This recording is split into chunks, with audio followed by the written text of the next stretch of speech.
واقعہ کربلا تاریخ کا دردناک واقعہ ہے۔ یہ اقتدار کی جنگ نہیں تھی، اقدار کی جنگ تھی۔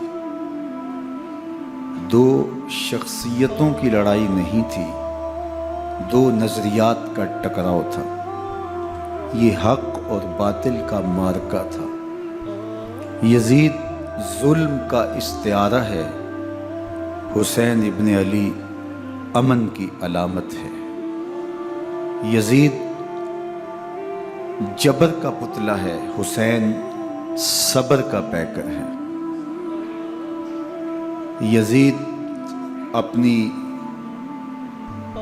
بدطینت فطرت اور اپنی طبع ناہموار کے باعث دنیا پر ذلت و رسوائی، ظلم، جبر، جور و زیادتی کی علامت بن کے ابھرا، اور حسین ابن علی رضی اللہ تعالی عنہ حق و صداقت کا نشان بن کے ابھرا۔ کربلا کے تپتے ہوئے ریگزار میں حسینی اور یزیدی دو کردار سامنے آتے ہیں۔ اقبال نے کہا تھا، موسیٰ و فرعون و شبیر و یزید، این دو قوت از حیات آید پدید۔ زندہ حق از قوت شبیری است، باطل آخر داغ حسرت میری است۔ سرخ رو عشق غیور از خون او، شوخی ای مصرع از مضمون او۔ تا قیامت قطع استبداد کر، موج خون او چمن ایجاد کر۔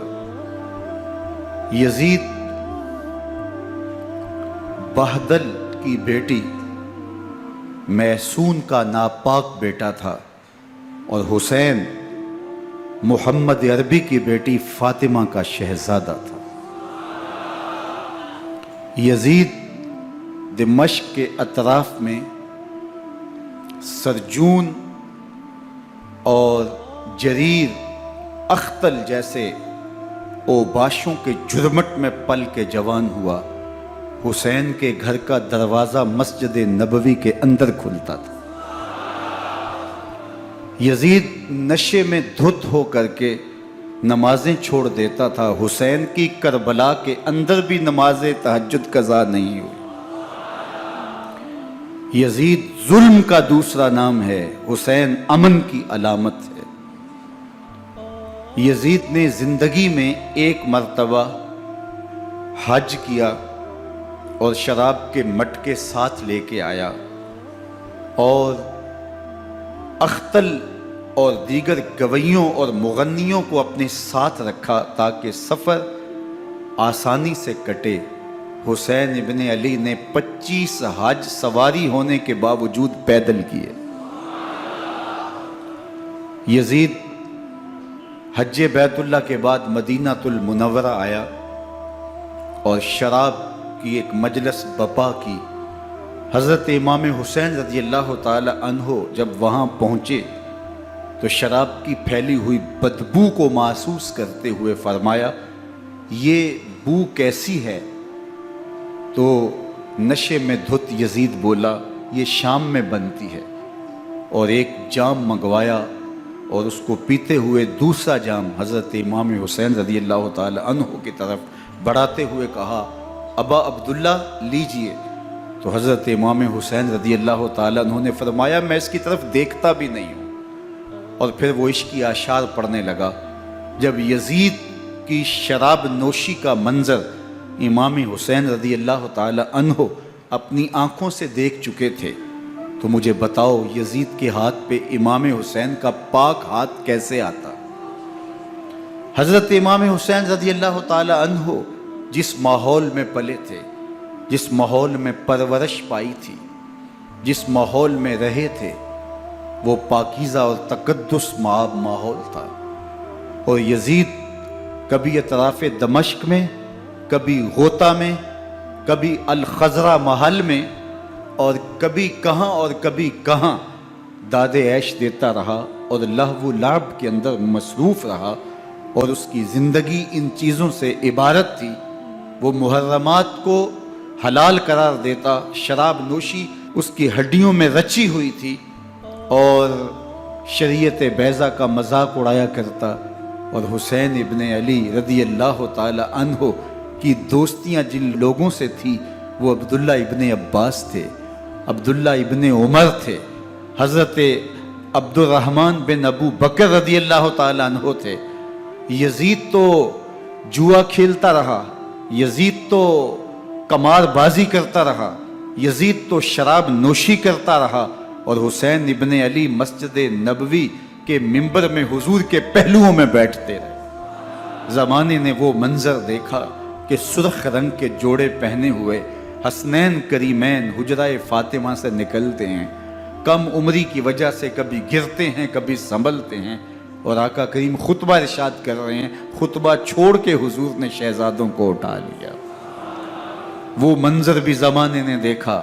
حضرت عبداللہ بن شداد کہتے ہیں کہ حضور سجدے میں تھے اور سجدہ اتنا طویل ہو گیا، ہمیں لگا یا تو وحی کا نزول ہو رہا ہے یا پھر اللہ کا حکم آ گیا اور اللہ کے محبوب کی روح قبض کر لی گئی۔ لیکن میں نے جب نظریں اٹھا کے ننکیوں سے دیکھا تو کیا منظر تھا کہ حسین ابن علی حضور کی پشت پہ بیٹھے ہوئے اور میرے آقا سجدے کو طول دے رہے ہیں۔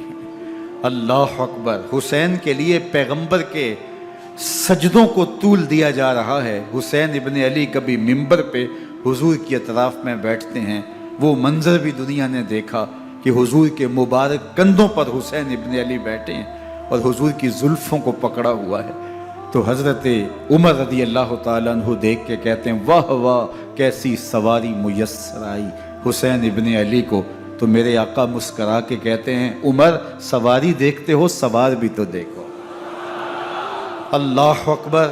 حضرت اسامہ بن زید بن حارثہ رضی اللہ تعالیٰ عنہ فرماتے ہیں رات کا ایک پہر گزر گیا اور مجھے حضور سے کوئی کام تھا، میں آقا کریم کی خدمت میں حاضر ہوا، در دولت پہ دستک دی، حضور تشریف لائے تو چادر اوڑی تھی، بکل کی ہوئی تھی میرے حضور نے، تو میں نے اپنی حاجت کہی تو حضور نے میری حاجت پوری کر دی۔ لیکن ایک منظر میں نے دیکھا کہ حضور نے جو چادر کی بکل فرمائی تھی اس کے اطراف میں پہلوؤں میں ابھار تھے، جس طرح اندر کوئی ہو۔ مجھ سے نہ رہا گیا، میں نے پوچھ لیا، میں نے کہا بندہ نواز چادر کے اندر کیا ہے؟ فَكَشَفَهُ، تو حضور نے چادر کو کھول دیا۔ فَإِذَا الْحَسَنُ وَالْحُسَيْنُ عَلَىٰ وَرِكَيْهِ، تو کہتے ہیں میں نے اپنی آنکھوں سے دیکھا، ایک پہلو سے امام حسین لپٹے ہوئے تھے، ایک پہلو سے امام حسن لپٹے ہوئے تھے۔ فرمایا یہ میرے بیٹے ہیں، یہ میری بیٹی کے بیٹے ہیں، اے اللہ میں ان سے پیار کرتا ہوں، تو بھی ان سے پیار کر، جو ان سے پیار کرے اس سے بھی پیار کر۔ ان کی محبت کا درس دیا، ان کے پیار کا سبق پڑھایا، کہا ان سے پیار کرنے والا میرے سے پیار کرنے والا ہے، ان سے بغض رکھنے والا میرے سے بغض رکھنے والا ہے۔ ان کی تکلیف حضور کو بے چین کر دیتی تھی۔ حضرت سیدہ فاطمہ الزہرا رضی اللہ تعالی عنہ کے گھر کے قریب سے گزرے تو حضرت امام حسین کے رونے کی آواز آ رہی تھی، تو آقا کریم علیہ السلام نے فرمایا کہ فاطمہ حسین کو چپ کرواؤ، الا تعلمی ان بقاءہ یوزینی، تو جانتی نہیں حسین کا رونا مجھے دکھ دیتا ہے۔ حسین ابن علی کو حضور رونے نہیں دیتے تھے، ان کو دکھی نہیں ہونے دیتے تھے، کیونکہ رسول اللہ صلی اللہ علیہ وسلم جانتے تھے کہ یہ کتنے دکھ سہے گا، کتنی تکلیفوں سے گزرے گا اور کتنے مصائب سہے گا۔ زمانے نے وہ گھڑیاں بھی دیکھیں کہ حضرت حذیفہ بن یمان رضی اللہ تعالیٰ عنہ فرماتے ہیں کہ میں حضور کی خدمت میں نماز مغرب کی ادائیگی کے لیے حاضر ہوا، اور میں نے یہ اجازت خاص طور پہ اپنی ماں سے اس شرط پہ لی تھی کہ امی آپ مجھے اجازت دیں، میں حضور کی خدمت میں حاضر ہوتا ہوں، مغرب کی نماز بھی ادا کروں گا اور پھر حضور سے عرض کروں گا حضور میرے لیے اور میری ماں کے لیے بخشش کی دعا کر دیجیے۔ ماں نے اس شرط پہ اجازت دے دی اور میں حضور کی خدمت میں آ گیا، نماز مغرب ادا کی، سلام پھرا تو میرے دل میں آرزو تھی میں حضور سے عرض کروں حضور میرے لیے اور میری ماں کے لیے مغفرت کی بخشش کی دعا کر دیں، لیکن حضور عبادات میں ذکر میں نوافل میں ایسے مشغول ہوئے کہ میں آرزو رکھنے کے باوجود بھی عرض نہ کر سکا۔ خیر نماز عشاء کا وقت ہوا، اذان پکاری گئی، حضور مصلی پہ آئے، نماز پڑھی، سلام پھرا، تو میرے دل میں پھر خیال آیا کہ ماں سے ایک نماز کی چھٹی لی تھی، نمازیں بھی 2 ہو گئیں، ماں نے جاتے پوچھنا ہے حضور سے میرے لیے اور اپنے لیے مغفرت کی بخشش کی دعا کروائی تھی تو کیا جواب دوں گا؟ اور حضور اٹھے اور کاشانہ اقدس کی طرف چل دیے۔ اب میرے دل میں یہ خیال رہ کے آ رہا تھا کہ ماں کو کیا جواب دوں گا؟ میں تو حضور سے بخشش و مغفرت کی دعا کروا ہی نہیں سکا۔ جب حضور چل پڑے تو غیر ارادی طور پہ میں بھی حضور کے پیچھے چل پڑا۔ چلنے میں تھوڑی سی رفتار تیز ہو گئی جس سے قدموں کی آہٹ پیدا ہوئی، تو جب آواز پیدا ہوئی تو حضور نے رخ پھیرے بغیر فرمایا من ھذا، میرے پیچھے پیچھے کون آ رہا ہے؟ پھر خود ہی کہا حذیفہ تو نہیں؟ تو میرا دل دھڑک رہا تھا، قلت نعم، میں نے کہا جی جی حضور میں حذیفہ ہوں۔ فرمایا ما حاجتوں کا غفر اللہ لکا ولأمک، کیا کام ہے؟ اللہ تجھے بھی بخش دے، تیری ماں کو بھی بخش دے۔ اب جو کام تھا وہ جنبش لب سے پہلے ہی ہو گیا، یہاں تو لفظوں کا سہارا بھی نہیں لینا پڑتا، وہ بند لبوں کی بولیاں بھی سنتے ہیں۔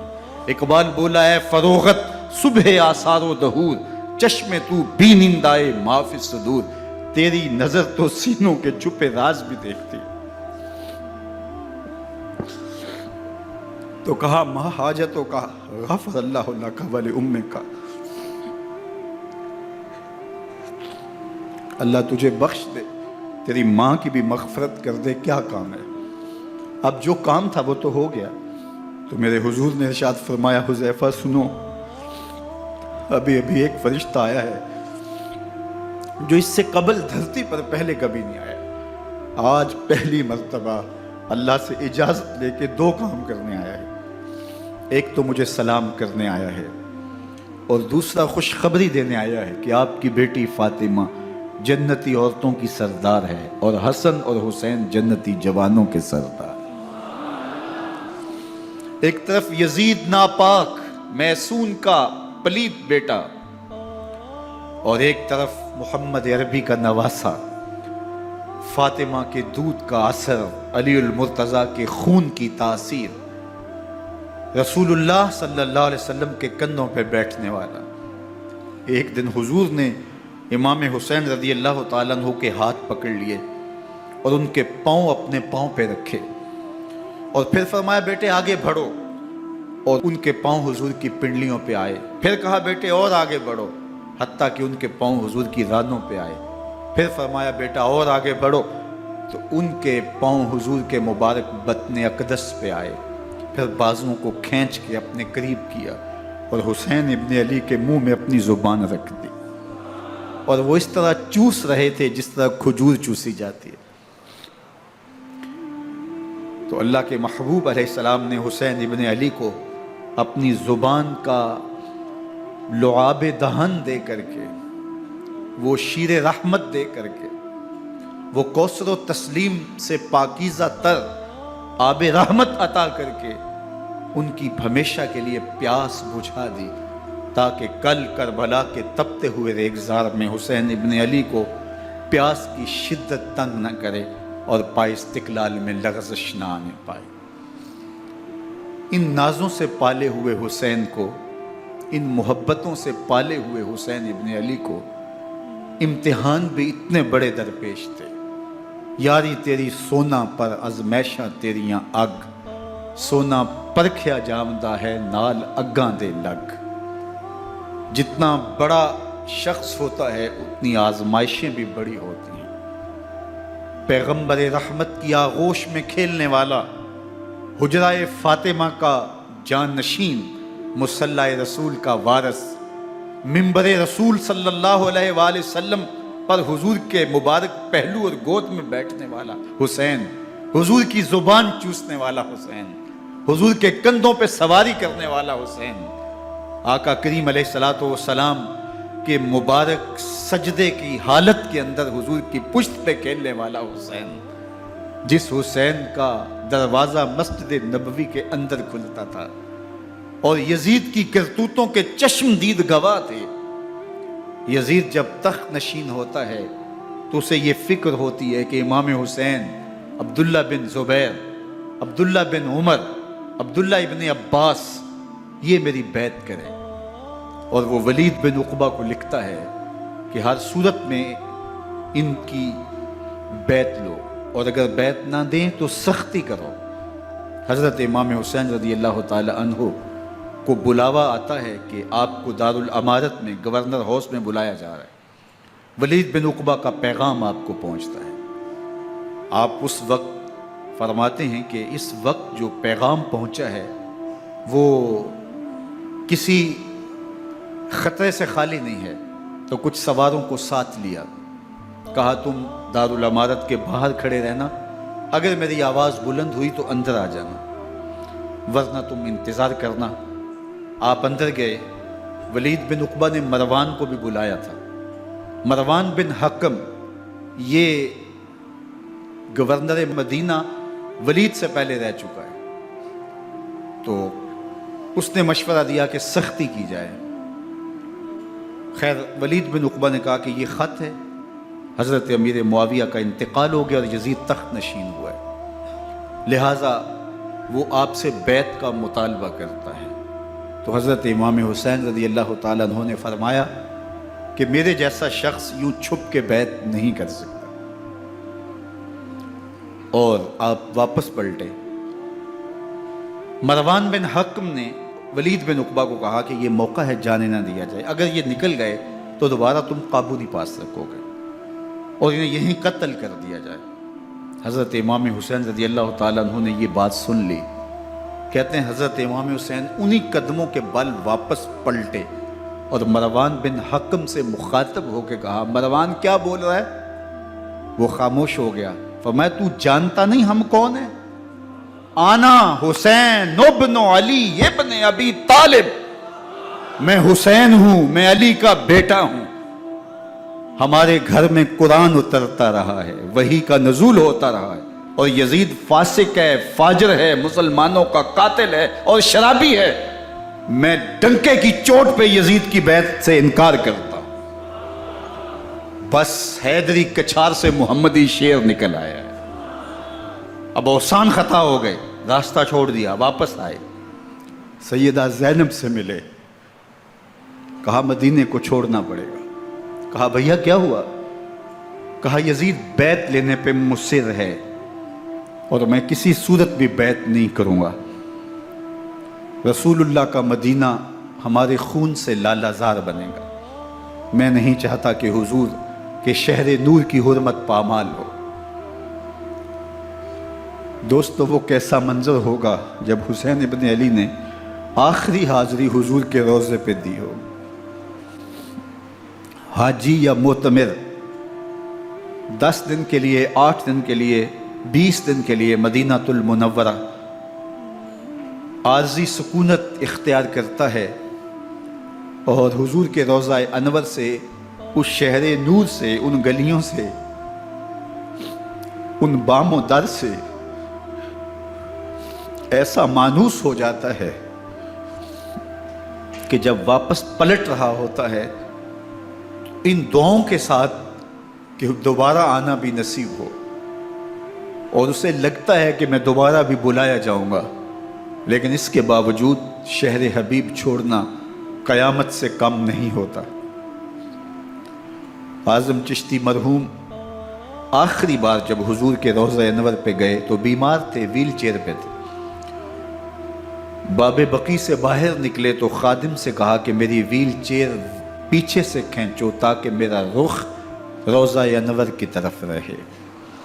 اور وہ پیچھے سے کھینچتا چلا جا رہا ہے، اور جب باب مکہ سے پیچھے جنت البقیع کے قریب سے گنبد خضرا نگاہوں سے اوجل ہونے لگا تو اعظم چشتی مرحوم نے کہا، جاں بدن سے نکلتی ہے اعظم، جاں بدن سے نکلتی ہے اعظم، کوئی آسان ہے مدینے سے جدا ہونا، کوئی آسان ہے مدینے سے جدا ہونا. یہ اس شخص کی کہانی ہے جو 10 دن، 5 دن، مہینہ، 2 ماہ وہاں رہتا ہے اور پھر اس شہر کو چھوڑ کے آنا اس کے لیے آسان نہیں ہوتا. اور مجھے بتاؤ کہ حسین جو پیدا مدینے میں ہوا، جس کے گھر کا دروازہ مسجد نبوی کے اندر کھلتا تھا، جو مسجد نبوی کے اندر پرورش پا کے جوان ہوتا ہے اور مدینے کی گلیوں میں کھیلتا رہا، اس حسین ابن علی کے لیے مدینہ چھوڑنا، اور پھر وہ اس بات کا علم اور شعور رکھتے تھے کہ یہ آخری بار حضور کے در پہ حاضری ہے، دوبارہ اس شہر نور میں نہیں آ سکوں گا، تو کیا قیامت ہوگی اور کیا منظر ہوگا۔ محمد بن حنفیہ کے علاوہ خاندان نبوت کے جتنے لوگ تھے ان سب نے شہر مدینہ کو الوداع کہا، اور رات کے موقع میں مدینہ المنورہ کو، مسجد نبوی کو چھوڑ کر کے مکہ کی جانب عازم سفر ہوئے۔ 3 شعبان المعظم کو مکہ المکرمہ پہنچتے ہیں، ادھر کوفیوں کے خطوط آنے شروع ہو جاتے ہیں۔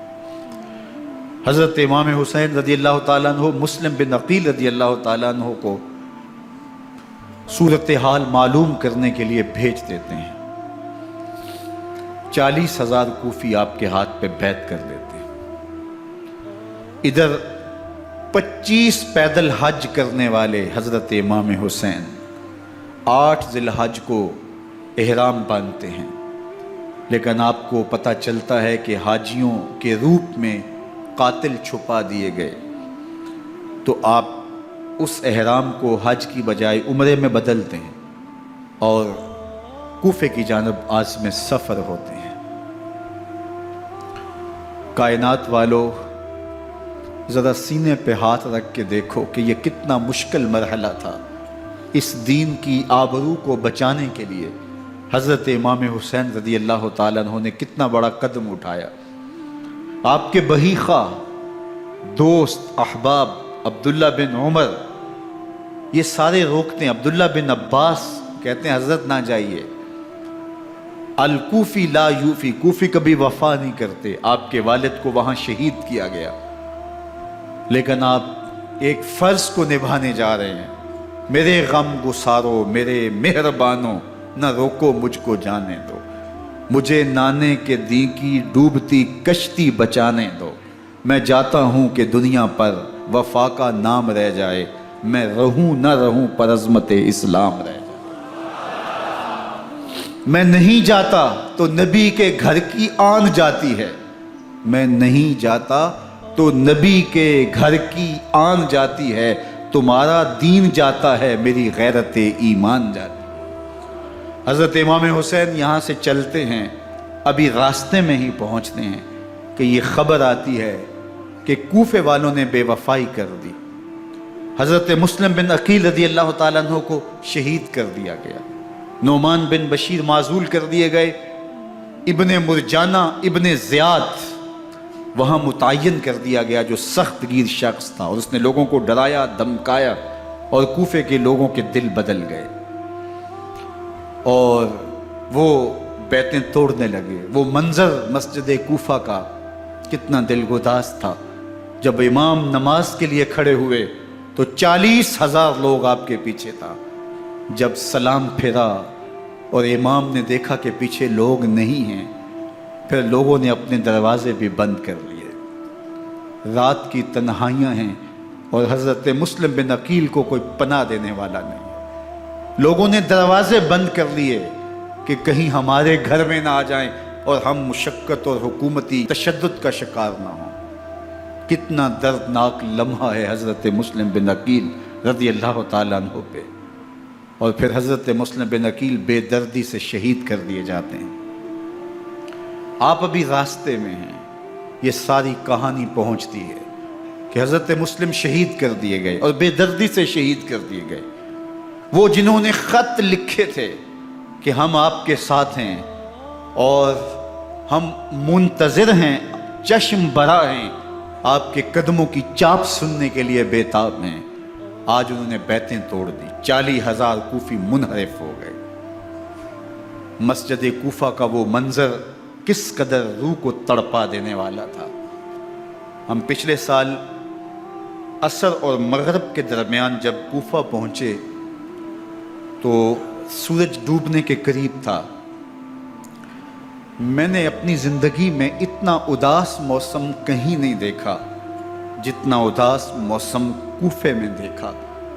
ایسے لگتا تھا جس طرح کوفے کی آب و ہوا آج بھی شرمندہ ہے۔ جو مسلم بن عقیل اور خاندان نبوت کے ساتھ اہل کوفہ نے کیا، حضرت امام حسین رضی اللہ تعالیٰ عنہ کو ان کے بہی خواہوں نے، اعزاء نے، اقربا نے، دوستوں نے، آوان و انصار نے، ساتھیوں نے کہا کہ حضرت حالات یکسر تبدیل ہو گئے، اب ہمیں مراجعت کر جانی چاہیے، واپس پلٹ جانا چاہیے۔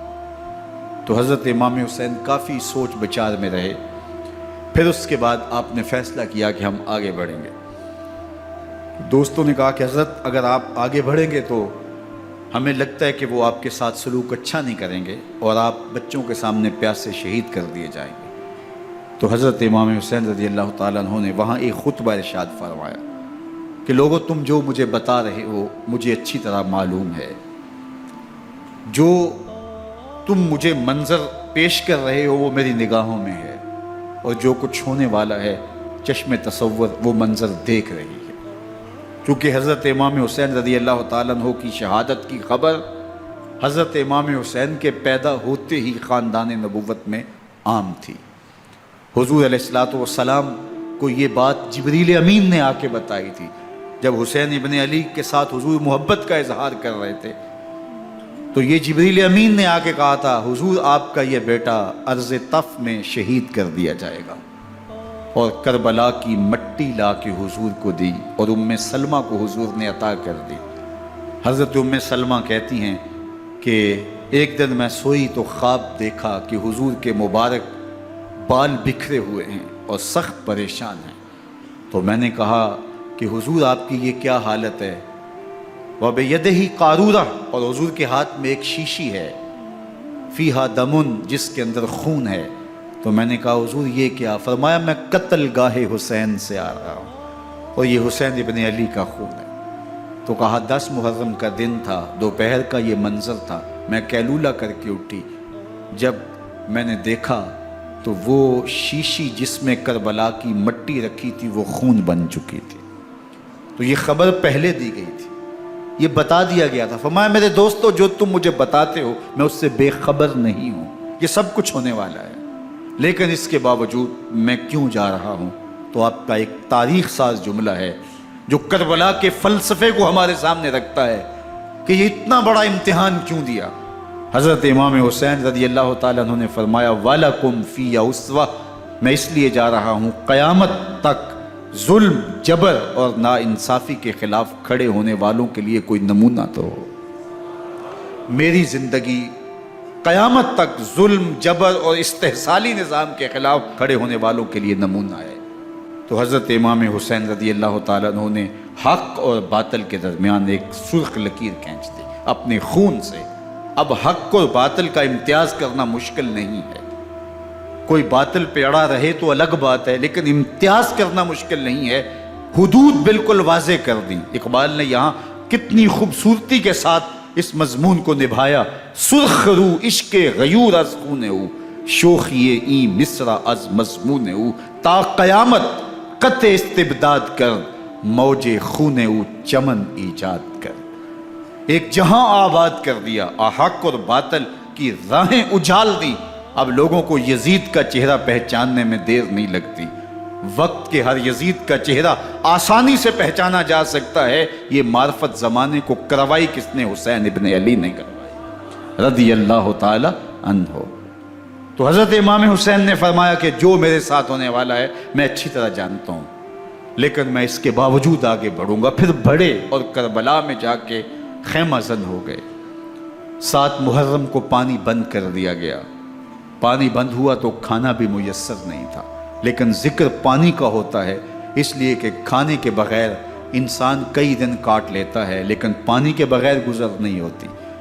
تو فرات کی نہر سامنے اپنی موجوں کے ساتھ چمک رہی ہے، لیکن ایک قطرہ آب بھی آل رسول کو نہیں دیا جا رہا۔ کائنات کے اندر ایسے انوکھے امتحان بھی ہوتے ہیں۔ وارثوں ساقی کوثر کے، مالک ہوں حوض کوثر کے، اور بیٹے ہوں ساقی کوثر کے، اور آج ایک بوند پانی کی بھی میسر نہ ہو۔ صبر کا امتحان ہے، عزیمت کا امتحان ہے۔ حضرت امام حسین رضی اللہ تعالیٰ عنہ خیمہ زن ہو گئے۔ 3 دن تک پانی بند رہتا ہے۔ 9 محرم کو رات کی تنہائی میں حملہ آور ہونا چاہتے ہیں، لیکن آپ نے کہا کہ ہمیں اللہ کے حضور عبادت اور ذکر کے لیے وقت دیا جائے۔ ساری رات ذکر میں گزرتی ہے، عبادات میں گزرتی ہیں۔ رات کے اندھیرے میں آپ چراغ بجھا دیتے ہیں۔ آوان و انصار کو کہتے ہیں کہ ان کی دشمنی میرے ساتھ ہے، انہیں میرا خون چاہیے، اگر تم رات کی تاریکی میں نکل جاؤ تو میں تم سے کوئی مواخذہ نہیں کروں گا، اور یہ بھی تمہارا پیچھا نہیں کریں گے، اس لیے کہ ان کا مطلوب تم نہیں ہو، ان کا مطلوب میں ہوں۔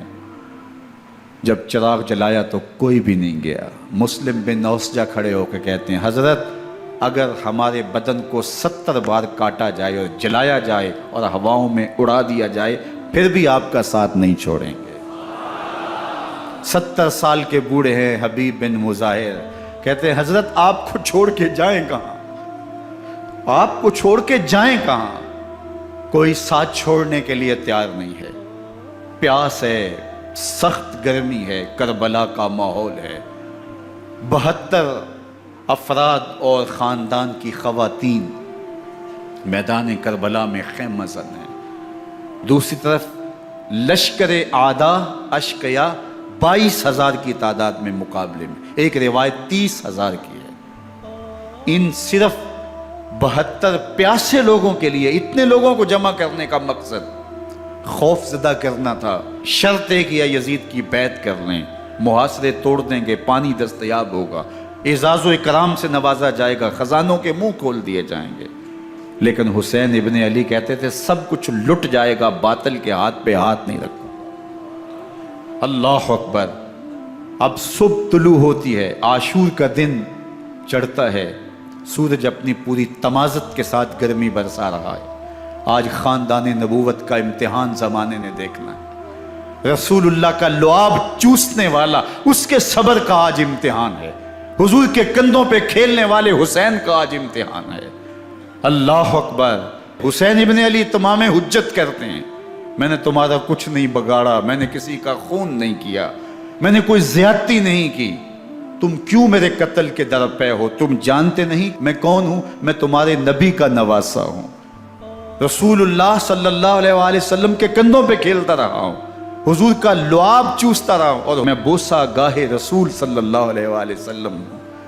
لیکن ان اشقیاء کے دل پر کوئی چیز اثر انداز نہیں ہوتی۔ ایک ہور ہے، اللہ اس کے دل میں نرمی ڈالتا ہے۔ پہلے تو امام حسین کو گھیر کے لے کر کے آتا ہے، لیکن بعد میں وہ قافلہ یزید سے قافلہ حسین کی طرف آ جاتا ہے۔ امام حسین فرماتے ہیں تو دنیا میں بھی ہور ہے، آخرت میں بھی ہور ہے، آزادی مل جاتی ہے۔ باقی 22,000 کا لشکر جرار امام حسین کے قتل کے در پہ ہے۔ پھر تاریخ نے خاندان نبوت کا وہ انوکھا امتحان دیکھا۔ حضرت امام حسین کے بچے بالخصوص خواتین پیاس کی شدت میں حلق خشک ہے۔ حضرت سکینہ تڑپ کے اپنے باپ سے کہتی ہیں کہ مجھے 6 ماہ کے علی اصغر کی پیاس نہیں دیکھی جا رہی۔ بچے کو ہاتھوں پہ اٹھاتے ہیں اور نہر فرات کے کنارے پہنچ کے فرماتے ہیں اشقیاء سے مخاطب ہو کے تمہارا معاملہ میرے ساتھ ہے، اس 6 ماہ کے بچے نے تمہارا کچھ نہیں بگاڑا، اور چلو بھر کے اس کا حلق سیراب کرنا چاہتے ہیں۔ ایک 2 شاخہ تیر آتا ہے جو حضرت علی اصغر کے گلے کو چیر دیتا ہے۔ راوی لکھتے ہیں کہ وہ عام تیر نہیں تھا، جانوروں کو شکار کرنے کے لیے جو بڑے تیر ہوتے ہیں وہ 2 شاخہ تیر تھا۔ وہ گردن کو کاٹ دیتا ہے، خون بہنے لگتا ہے، گردن لٹک جاتی ہے۔ حضرت امام حسین وہ بہتا ہوا خون اپنے چلو میں لیتے ہیں اور آسمان کی طرف اچھال کے کہتے ہیں مالک حسین کی یہ قربانی بھی قبول۔ یہ تماشا لبے بام نہیں ہے۔ بچہ بیمار ہو، ڈاکٹر جواب دے دیں، ماں باپ کے ہاتھ پھول جاتے ہیں، زندگی کی سانسیں ابھی چل رہی ہوتی ہیں، لیکن ڈاکٹر کہے کہ یہ میرے بس کا روگ نہیں ہے، کہیں اور لے جاؤ، تو زندگی کا لف و نشر غیر مرتب ہو جاتا ہے۔ میں سلام پیش نہ کروں حسین ابن علی کو، 6 ماہ کا علی اصغر ہاتھوں میں دم توڑتا ہے، گردن لٹک جاتی ہے، خون بہہ رہا ہے۔ اب خیموں کی طرف بڑھ رہے ہیں لیکن زبان پہ شکایت نہیں ہے، کہتے ہیں مالک حسین کی یہ قربانی قبول کر لے۔ اب خیموں کی طرف آنا، شہر بانوں ام رباب سیدہ زینب حضرت سکینہ سلام اللہ علیہا کا سامنا کوئی آسان کام نہیں تھا، لیکن حسین ابن علی آتے ہیں، شہزادے کو یہاں خیموں کے قریب رکھ کے کہتے ہیں کہ یہ حوض کوثر سے سیراب ہو گیا ہے۔ اللہ اکبر، کوہرام مچ جاتا ہے خیموں کے اندر، کیا منظر ہوگا اور ان کو کن الفاظ کے پیرائے میں ڈھال کر کے ان کیفیات کو بیان کیا جا سکتا ہے جو اہل بیت کے خیموں کے اندر علی اصغر کی شہادت کے بعد کا منظر رقم ہو رہا ہوگا۔ اللہ اکبر، ادھر اشکیا آوازیں دے رہے ہیں، مبارزت کے لیے پکار رہے ہیں۔ زمانے نے پھر وہ منظر بھی دیکھا کہ جوان بیٹے کو 18 سال کی کمائی حضرت امام حسین میدان عمل میں بھیج رہے ہیں۔ وہ علی اکبر جو حسین کا نور نظر ہے، آنکھوں کا قرار ہے، دل کی تسکین ہے۔ اور پھر حضرت علی اکبر جب گھوڑے کی زین سے فرش زمین پہ گرتے ہیں تو باپ کو آواز دیتے ہیں، اور حضرت امام حسین جو ہے وہ آگے جا کے بیٹے کی لاش اٹھاتے ہیں۔ اللہ اکبر، 18 سال کے بیٹے کی لاش کو کندھوں پہ اٹھا کے خیموں تک لاتے ہیں اور ہاتھ پھیلا کے کہتے ہیں مالک حسین کی یہ قربانی بھی قبول فرما۔ کبھی قاسم بن حسن کی لاش اٹھا کے لاتے ہیں، کبھی اون و محمد کی لاشیں اٹھا کے لاتے ہیں، بتیجوں کی، بھانجوں کی، بھائی عباس کے کٹے ہوئے بازو اور زخموں سے چھدا ہوا لاشا۔ کیا کیا قیامتیں تھیں جو اس کربلا کے ایک میدان کے اندر نہیں توڑی گئیں۔ حضرت امام حسین پر دکھ پہ دکھ، تکلیفوں پہ تکلیفیں۔ اب 71 لاشیں اٹھا کے خیموں تک پہنچا چکے، اور ادھر مبارزت کی دعوت دی جا رہی، آؤ میدان عمل میں آؤ، اب دیر کیوں کر رہے ہو۔ رسول اللہ کا حرم، رسول اللہ کی شہزادیاں جو نازوں میں پلی تھی، وہ کلیاں جو شبنم کا بوجھ بھی گوارا نہیں کر سکتی تھی، آج مصیبتوں کے پہاڑ ٹوٹ گئے۔ حضرت امام حسین کبھی شہربانوں کو، کبھی ام رباب کو دلاسا دیتے ہیں، کبھی حضرت زینب کو کہتے ہیں۔ حضرت زینب کربلا کے اس میدان کے اندر بڑے حوصلے کے ساتھ اپنے بھائی کے ساتھ کھڑی رہی، اپنے 2 بیٹے راہ خدا میں پیش کیے، ان کی لاشیں وصول کی، لیکن زینب جس جرأت کے ساتھ، جس پامردی کے ساتھ اس سارے منظر کو حوصلے کے ساتھ سہتی رہی، وہ یقیناً حوصلہ سیدہ زینب سلام اللہ علیہا کا ہی ہے۔ لیکن یہ وہ منظر تھا کہ زینب کا دل بھی ڈول گیا جب حسین ابن علی گھوڑے پہ بیٹھنے لگے، اور ان کو گھوڑے میں بٹھانے والا کوئی نہیں تھا، اور جو بھی سوار جاتا پھر واپس اس کی لاش ہی آتی اور حسین ابن علی لے کے آتے۔ آج حسین ابن علی جا رہے ہیں، زندگی کا سارا سرمایہ لٹ رہا ہے، حضرت زینب سلام اللہ علیہا سنبھل نہیں رہی۔ حضرت امام رضی اللہ تعالیٰ عنہ اٹھے اور آپ نے حضرت زینب کو صبر کی تلقین کی اور کہا کہ صبر ہی بہترین ذریعہ ہے اور اللہ کی قربت کا ایک بہترین سبب ہے، اور ان کو صبر کی تلقین کرتے ہوئے فرمایا کہ میرے بعد تم نے اس ذمہ داری کو سنبھالنا ہے، اور ان مخدرات اسلام کی، ان شہزادیوں کے پردے کی تم نے حفاظت کرنی ہے۔ اور پھر گھوڑے کی زین کس کے امام حسین لشکر اشکیا کی طرف بڑھتے ہیں۔ اب خیموں سے سسکیوں کی آواز آ رہی ہے، ان کا سردار، ان کا تاجدار آج سب کو چھوڑ کے کربلا کے میدان کی طرف بڑھ رہا ہے۔ جرم کیا کیا، قصور کیا کیا، اس نے کیا زیادتی کی کہ آج نیزوں اور انیوں کے مقابلے میں 22,000 کا لشکر حضرت امام حسین پہ ٹوٹ پڑتا ہے۔ آپ پھر اتمام حجت کرتے ہیں، میں نے کسی کو قتل نہیں کیا، خون ناحق نہیں بہایا، میرے خون کے درپے کیوں ہو، اپنی آخرت کیوں برباد کرتے ہو، تم جانتے نہیں میں کون ہوں، میں تمہارے نبی کا نواسا ہوں۔ لیکن ابن زیاد کہتا ہے مقابلے میں آؤ۔ پھر حضرت امام حسین رضی اللہ تعالیٰ عنہ مقابلے میں آتے ہیں، اور جب گھوڑے کو ایڑ لگا کے دشمن اشقیاء پہ ٹوٹتے ہیں تو پھر ایسا منظر ہوتا ہے کہ وہ بھیڑ بکریوں کی طرح آگے بھاگتے ہیں۔ 71 زخم کلیجے پہ لیے شجاعت کا یہ پیکر جب میدان میں آتا ہے، آواز آتی، یہ کون ذی وقار ہے، بلا کا شاہ سوار ہے، لباس ہے پھٹا ہوا غبار سے اٹا ہوا، تمام جسم نازنی چدا ہوا کٹا ہوا، یہ نبی کا نور عین ہے، یہ بالیقین حسین ہے، یہ حسین ابن علی ہے رضی اللہ تعالیٰ عنہ۔ پھر چاند بادلوں میں گھر جاتا ہے، شامی غنڈے تیر برساتے ہیں، تلواروں سے آپ کے بدن پر ضربیں لگاتے ہیں اور نیزوں سے آپ کے بدن کو پرو دیتے ہیں۔ جب آپ کا پیراہن بعد میں اتارا گیا تو آپ کے پیراہن میں 122 سوراخ تیروں کے تھے، 33 زخم تلواروں کے اور 34 گھاؤ نیزوں کے تھے۔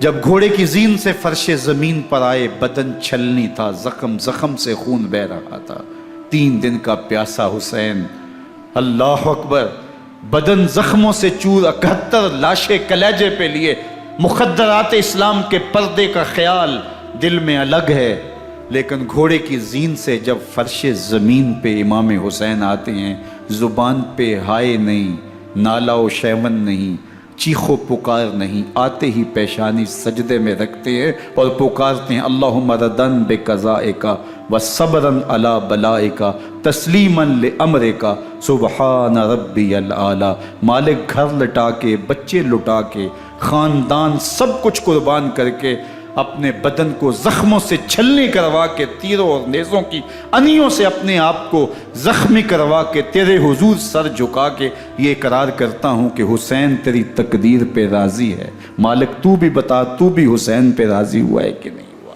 آواز آ رہی ہے، اس پیاسے پر علی شیر خدا کو ناز ہے، اس نواسے پر محمد مصطفیٰ کو ناز ہے۔ اوروں نے بھی سجدے کیے پر اس کا عجب انداز ہے، اس نے وہ سجدہ کیا جس پر خدا کو ناز۔ حسین ابن علی رضی اللہ تعالیٰ عنہ کا سر انور دستے قاتل نے تب کاٹا جب وہ سجدے میں جھکا ہوا تھا۔ یزید نے کہا میں بیعت لوں گا، امام حسین نے کہا کبھی بھی نہیں دوں گا، یہ سر کٹ سکتا ہے جھک نہیں سکتا۔ سر کاٹ کے نیزے کی نوک پہ چڑھا دیا گیا اور یہ اس بات کا اعلان تھا کہ ہم جیت گئے اور حسینی ہار گئے، اور لشکر یزید میں غوغا مچ گیا، نقارے بجنے لگے کہ ہم جیت گئے، دیکھو امام حسین شہید کر دیے گئے، اور سر کاٹ کے نیزے کی نوک پہ چڑھایا گیا۔ لیکن لشکر یزید سے ہی آواز آئی یہ کیسا سر ہے جو کٹ کے بھی سر بلندی ہے، کٹ گیا ہے پھر بھی اونچا ہے، اللہ اکبر، یہ سر سجدے میں کٹا ہے، رب کے حضور عبادت کی حالت میں کٹا ہے۔ حسین آج بھی سجدے میں ہے، اللہ اکبر، حسین آج بھی سجدے میں ہے، بلکہ کٹے ہوئے سر کا رخ زمین کی جانب تھا اور کٹی گردن آسمان کی طرف، یوں نیزے پہ پرویا گیا۔ اللہ اکبر، ایک شاعر نے نقشہ کھینچا، بآنکھ سر نیزے پہ اور سوئے زمیں ہے روح، یعنی سجدہ ثانی کی ہے آرزو۔ رکعت کے 2 سجدے ہوتے ہیں، ابھی ایک سجدہ ہوا تھا کہ دست قاتل نے سر کاٹ دیا، کہا حسین کی پیشانی میں دوسرے سجدے کی تمنا مچل رہی۔ یہ تھا حسین ابن علی کا سجدہ، ساری زندگی رب کے حضور سجدہ قضا نہیں ہونے دیا۔ آج پانی نہیں ہے، اللہ اکبر، آج تیمم کر لیتے ہیں، آج اپنے خون کو اوڑھ کر کے حسین نے اپنی پیشانی اپنے مالک کے حضور جھکا کر کے عظیمت کی وہ انوکھی داستان رقم کر دی کہ صدیاں گزرنے کے باوجود بھی ان کی یادوں کے چراغ روشن ہیں۔ جب حضرت امام حسین اور دوسرے آیان و انصار کو شہید کر دیا گیا تو ان کے سر نیزوں کی نوک پہ چڑھا دیے گئے۔ حضرت امام حسین کا کٹا ہوا سر اور باقی 71 افراد کے کٹے ہوئے سر نیزوں کی نوک پہ، اور 10 سواروں کو ابن سعد نے کہا کہ ان کو رون دو، اور گھوڑوں کی ٹاپوں تلے حضرت امام حسین رضی اللہ تعالیٰ عنہ اور ان کے آوان و انصار کو جو ہے وہ روندا گیا، حتیٰ کہ ان کی استخوان مبارک، ان کی ہڈیاں بھی چور چور ہو گئیں۔ روننے سے قبل ان کا لباس اتار لیا، ان کے کپڑے اتار لیے گئے۔ اللہ اکبر، کیسی دردناک گھڑیاں تھیں۔ یزید کا صرف یہی بد کرداری کا مرحلہ نہیں تھا، اس کربلا کے صحرا کے اندر یزید نے جس طرح امام حسین رضی اللہ تعالیٰ عنہ کو شہید کیا اور حضرت امام حسین کے خاندان کو شہید کیا، جب مدینہ المنورہ پر یزید نے مسلم بن عقبہ کو مقرر کیا، جس کو بزرگوں نے مصرب بن عقبہ کہا ہے، تو اس کو کہا 3 دن تک مدینے کا حرم تمہارے لیے حلال ہوگا، جو چاہو تم کرنا، اور شامی فوجوں کو اجازت ہوگی۔ تو وہاں بھی انہوں نے 10,000 تابعین اور 700 صحابہ کو شہید کیا۔ حضرت ابو سعید خدری رضی اللہ تعالیٰ عنہ گھر سے باہر نکلے، کافی بوڑھے ہو چکے تھے، تو انہوں نے حضرت ابو سعید خدری کو پکڑ لیا، کہا تم کون ہو؟ کہا مجھے ابو سعید خدری کہتے ہیں۔ تو کہا ہاں تمہارا نام سنا ہے، اور داڑھی سے پکڑ کے کھینچا اور کہا کہ ہے تمہارے پاس جو ہمیں دو؟ تو کہا کہ میرے پاس تو کچھ بھی نہیں، میں تو فقیر آدمی ہوں۔ تو ان کے گھر ان کو لے گئے، تو 2 کبوتر رکھے تھے حضرت ابو سعید خدری نے، تو وہ کبوتر لوٹ کے لے گئے۔ اللہ اکبر۔ حضرت ابن سنان رضی اللہ تعالیٰ عنہ کو، جو حضور کے علم بردار تھے فتح مکہ کے دن، ان کو ستو پہلے پلائے اور پھر ان کی گردن کاٹی گئی، اور کہا یہ ہے وہ ستو جو تم زندگی میں آخری بار پیو گے۔ ایک گھر میں داخل ہوئی شامی فوج، تو ایک خاتون کے ابھی بچہ پیدا ہوا تھا، اور قابلہ نے، دائیا نے وہ بچہ ماں کی چھاتی پہ لٹایا، اور وہ ماں کا پہلا دودھ پی رہا تھا۔ تو یہ جا کے کہنے لگے نکالو تمہارے پاس جو کچھ ہے۔ تو اس خاتون نے کہا تم جانتے ہو یہ بچہ کون ہے؟ تو انہوں نے کہا ہم نہیں جانتے۔ کہا یہ حضرت ابن ابی کبشہ انماری رضی اللہ تعالیٰ عنہ کا بچہ ہے، اور یہ وہ صحابی ہیں کہ جو بیت الشجرہ کے موقع پہ حضور کے ہاتھ پہ بیعت کرتے ہیں۔ انہوں نے اس چیز کا لحاظ نہ کیا کہ جو کچھ ہے وہ ہمیں دو، ورنہ تیرے بچے کو نہیں چھوڑیں گے۔ تو ماں بچے سے مخاطب ہو کے کہتی ہے، ابھی بچہ پیدا ہوا ہے اور ماں سے پہلا دودھ پی رہا ہے، کہ بیٹے اگر میرے پاس کچھ ہوتا، وہ قیمتی سے قیمتی چیز بھی ہوتی، تیری جان کے لیے قربان کرتی، لیکن اس وقت میرے پاس کچھ ہے نہیں۔ تو ایک شکی آگے بڑھا اور بچے کو ایک ٹانگ سے پکڑ کے کھینچ کے دیوار کے ساتھ پٹک کے مارا، جس سے دماغ کا بھیجا نکل گیا۔ کیا کیا زیادتیاں نہیں کی۔ 700 صحابہ حرہ کے واقعہ میں شہید کیے یزید نے، اور 10,000 تابعین شہید کیے۔ مسجد نبوی میں ممبر رسول کے ساتھ گھوڑے باندھے، اور وہ ممبر رسول اور مصلی رسول کے قریب لید کرتے رہے۔ حضرت سید عبد المسیب فرماتے ہیں میں نابینا تھا اور حضور کے روضہ انور کے پاس بیٹھا تھا، اور یزید کے سپاہی آتے، جو بھی مسجد میں نظر آتا پکڑ کے لے جاتے، مجھے نابینا سمجھ کے چھوڑ دیتے، لیکن میں پریشان تھا کہ ظہر کا وقت ہوگا، عصر کا وقت ہوگا، مغرب عشاء کا وقت ہوگا، نہ اذان نہ اقامت نہ جماعت، تو کیسے مجھے پتہ چلے گا کہ نماز کا وقت ہو گیا، اور کیسی میری نمازوں کا کیا بنے گا؟ میں اس فکر میں بیٹھا تھا۔ لم ازل اسمع الاذان والاقامت من قبر رسول اللہ صلی اللہ علیہ وآلہ وسلم۔ فرماتے ہیں جب بھی پھر نماز کا وقت آیا، گنبد خضرا سے اذان کی بھی آواز آئی، اقامت کی بھی آواز آئی۔ 3 دن تک مسجد نبوی کے اندر گھوڑے بندے رہے، اور مدینہ کی حرمت پامال کی۔ مدینہ کے گھروں کے اندر یہ بد کماش داخل ہوئے، اور جو بدکاریاں انہوں نے کی، کلیجہ منہ کو آتا ہے۔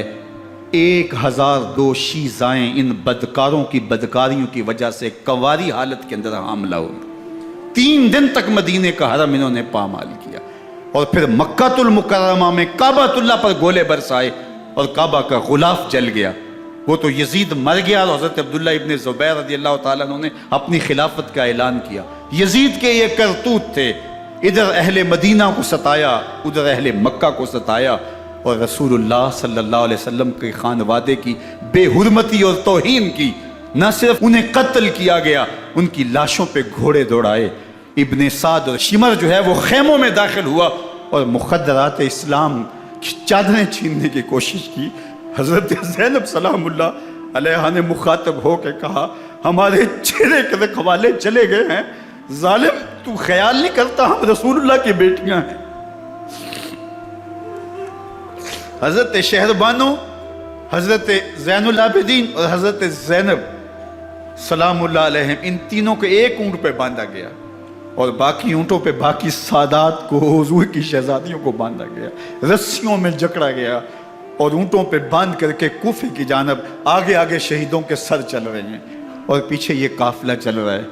اور جب یہ قافلہ وہاں سے گزرا جہاں لاشیں پڑی تھیں، امام زین العابدین 14 سال کے تھے اور بیمار تھے، اور ان کا حوصلہ نہ ہوا، وہاں غشی ان کے اوپر آنے لگی، اور وہ منظر ابن کثیر نے، باقی لوگوں سب نے لکھا ہے کہ پھر جب ان کی یہ حالت ہوئی تو پھر سیدہ زینب سلام اللہ علیہ، جنہوں نے ابھی تک بڑے حوصلے کے ساتھ ساری مشکلات کا مقابلہ کیا تھا، اب ان کے بندھن ٹوٹ گئے اور آنکھوں سے آنسو بہنے لگے، اور سیدہ زینب نے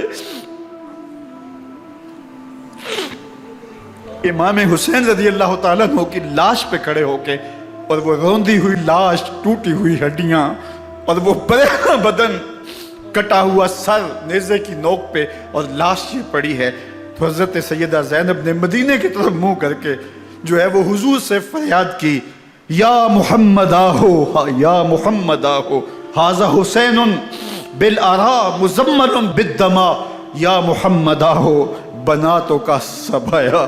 یا رسول اللہ، اے پیارے آقا، یا جد آہو، اے ہمارے نانا محترم، یہ دیکھیے آپ کا حسین پڑا ہوا ہے، بدن سے کپڑے اتار لیے گئے، خاک ہوائیں اڑا رہی ہیں، اور اس کے اوپر چادر جو ہے وہ مٹی کی پڑ گئی ہے۔ حضور آپ کی اولاد کاٹ دی گئی، اور پھر کہا بناتوں کا سبایا، حضور دیکھیے آپ کی بیٹیوں کے ہاتھ باندھ دیے گئے ہیں، اونٹوں پہ کس دیا گیا ہے، سر شہیدہ آگے آگے چل رہے ہیں، اور حضرت سیدنا امام حسین کا آگے آگے سر ہے۔ راستے کے اندر ایک جگہ آئی، رات گزری اور ان کو اتارا گیا۔ رات کا موقع تھا، ایک خاتون آئی اور اس نے کوئی کھانا پیش کیا ان کو، اور کہا کہ میں کسی زمانے میں حضرت سیدہ فاطمہ الزہرا کی نوکری کیا کرتی تھی، ان کی لونڈی تھی، ان کی کنیز تھی، اور آج مجھے پتہ چلا کہ آپ لوگ گزر رہے ہیں، تو میں نے کہا کہ میں اپنی مخدومہ کے خاندان کی خدمت کروں۔ اور پھر اس نے کہا کہ اس وقت سیدہ کی گود میں ایک 6-7 ماہ کی بچی تھی جس کو زینب کہا کرتے تھے، تو سیدہ زینب نے کہا کہ اماں اگر پہچانتی ہو تو وہ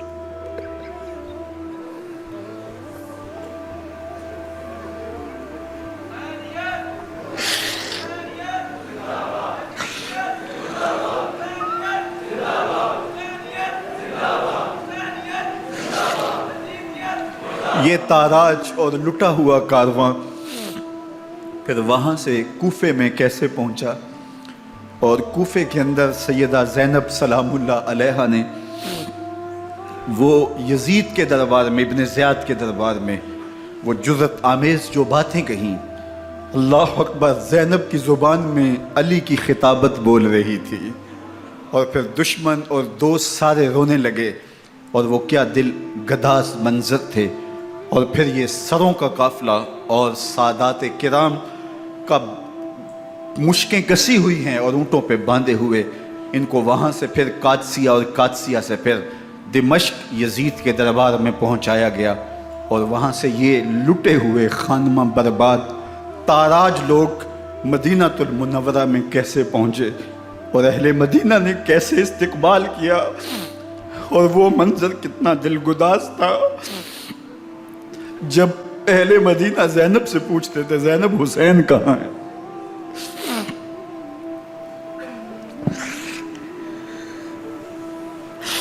بے مروت بے وفا، تیرا بھی کیا افسانہ ہے، جس نے اپنی ہی شمع کو گل کیا تو وہ پروانہ ہے۔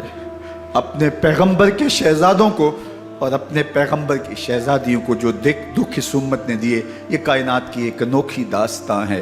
اللہ ہمیں اسوہ شبیری پہ عمل کی توفیق عطا کرے اور ان کے نقوش پاک کی برکتیں دے، اہل بیت کی محبت ہماری روحوں میں جذب کر دے، اور جس عظیمت کے ساتھ، جس حوصلے کے ساتھ انہوں نے دکھوں کو جھیلا، جو دہکتی آگ کے شعلوں پہ سویا وہ حسین، جو جواں بیٹے کی میت پر نہ رویا وہ حسین، جس نے سب کچھ کھو کے کچھ نہ کھویا وہ حسین، مرتبہ اسلام کا جس نے دوبالا کر دیا، خون نے جس کے دو عالم میں اجالا کر دیا، جو کہ سوزے غم کو سانچے میں خوشی کے ڈھال کے مسکرایا موت کی آنکھوں میں آنکھیں ڈال کے۔ اے حسین ابن علی تم پر سلام، نازش آل نبی تم پر سلام۔ ذرا میرے ساتھ یہ پڑھ لیجئے، اے حسین ابن علی تم پر سلام، نازش آل نبی تم پر سلام، تم پہ لاکھوں رحمتیں لاکھوں سلام، اے شہیدان محبت کے امام، لالا گوں لالا بدن لالا کفن، اے چمن اندر چمن اندر چمن، زندگی ہی زندگی تیری حیات اے حیات اندر حیات اندر حیات، افتخار ملت بیضا ہے تو، رب کعبہ کی قسم یکتا ہے تو، فخر کا دل میں دریچہ باز کرنا چاہیے، جن کا تو آقا ہے ان کو ناز کرنا چاہیے۔ وآخر دعوانا ان الحمدللہ رب العالمین۔ 10 محرم الحرام کو کربلا کا واقعہ رونما ہوا، تو اس موسم میں اطراف و اکناف عالم میں اس حوالے سے بات ہوتی ہے، ذکر کیا جاتا ہے۔ اہل محبت حضرت امام حسین رضی اللہ تعالی عنہ کے حضور خراج عقیدت اور خراج محبت پیش کرتے ہیں۔ یہ حق و باطل کا معرکہ تھا، جھوٹ اور سچ کا مقابلہ تھا، ظلم اور عدل کا ٹکراؤ تھا، خیر اور شر کی لڑائی تھی، دو نظریات کا تصادم تھا۔ ایک طرف امام حسین رضی اللہ تعالی عنہ اور ان کے 72 جانثار تھے، اور دوسری طرف یزید اپنی تمام تر قوت کے ساتھ موجود تھا۔ حضرت امام حسین رضی اللہ تعالی عنہ سے مسلسل آخری وقت تک بیعت کا اسرار رہا، اور آپ آخری سانس تک یزید کی بیعت سے انکار کرتے رہے۔ حضرت امام حسین رضی اللہ تعالیٰ عنہ لڑائی کے لیے نہیں آئے تھے، ورنہ خواتین اور بچے ساتھ لانے کا کوئی مقصد نہیں تھا۔ آلات حرب و ضرب بھی نہیں تھے۔ عرب جو اپنے ساتھ سفر پہ معمول کی تلواریں اور اسلحہ جات رکھتے ہیں وہی تھے، اور آپ کو پیشکش بھی کی گئی۔ ترماح بن عدی بن حاتم نے، یہ حاتم تائی کا پوتا تھا، کہا کہ آپ میرے ساتھ ہمارے علاقے میں چلے جائیں۔ جب مختلف بادشاہوں نے عرب پر قبضہ کیا تو ہمارے قبائلی علاقے اس وقت بھی ان سے محفوظ رہے۔ ہم آزاد قبائل ہیں، میں چند دنوں میں آپ کی پشت پر 30,000 کا لشکر کھڑا کر دوں گا جو جانثار ہوگا۔ لیکن حضرت امام حسین رضی اللہ تعالیٰ عنہ نے ترماح بن عدی کی اس پیشکش کو قبول نہیں کیا اور آگے بڑھے۔ دشت نینوا میں، جسے دشت کربلا بھی کہتے ہیں، حر بن یزید ریاحی 500 سواروں کو ساتھ لے کر کے حضرت امام حسین کو محصور کر دیتا ہے، اور پھر یزید کا لشکر وہاں جمع ہونا شروع ہو جاتا ہے۔ 22,000 یا 30,000 کا لشکر امام حسین رضی اللہ تعالی عنہ کے اطراف میں لگا دیا گیا۔ 3 دن تک اس خانوادے کے لیے پانی بند کر دیا گیا۔ پانی کے بغیر تو انسان کی زندگی معطل ہو جاتی ہے، اور 3 دن کی مسلسل پیاس، اور پیاس میں بلکتے 6 ماہ کے بچے، خواتین اور بوڑھے۔ لیکن عزیمت کی راہوں کے یہ مسافر کسی صورت بھی یزید سے بیعت کرنے پہ آمادہ نہ ہوئے۔ یہ ایک ہیلا تھا کہ پانی بند کریں گے، بچے بلکیں گے، خواتین بے چین ہو جائیں گی تو یہ مجبور کر دیے جائیں گے۔ لیکن کہا تم جو کرنا ہے کرو۔ یہ بات طے شدہ ہے کہ ہم یزید سے بیعت نہیں کریں گے۔ پھر 3 ماہ پانی بند کرنے کے بعد حضرت امام حسین رضی اللہ تعالیٰ عنہ اور ان کے خاندان کو جس طرح ذبح کیا گیا، یہ ایک دردناک کہانی ہے۔ 72 افراد کربلا میں شہید کر دیے گئے۔ اہل حق کا یہ قافلہ بھوک اور پیاس سے نڈھال تھا، لیکن عزیمت کی راہوں کا یہ مسافر سرنگوں نہیں ہوا اور یزید کے ہاتھ پہ بیعت نہیں کی۔ امام حسین رضی اللہ تعالی عنہ آپ کے بیٹے، بھائی، بھتیجے، بھانجے، آیان و انصار، محبین شہید کر دیے گئے۔ 70 لوگ آپ سے پہلے شہید کیے گئے، پھر امام حسین رضی اللہ تعالی عنہ شہید کر دیے گئے۔ سوید نامی ایک زخمی، وہ چھری لے کر کے حملہ آور ہوئے اور وہ بھی شہید کر دیے گئے۔ یہ کربلا کے آخری شہید تھے جو حضرت امام حسین کے بعد شہید ہوئے۔ لیکن ان کی خون آشام تلواروں کی ابھی پیاس نہیں بجھی، اور ان کی آتش غیظ و غضب ابھی ٹھنڈی نہیں ہوئی۔ شمر الجوشن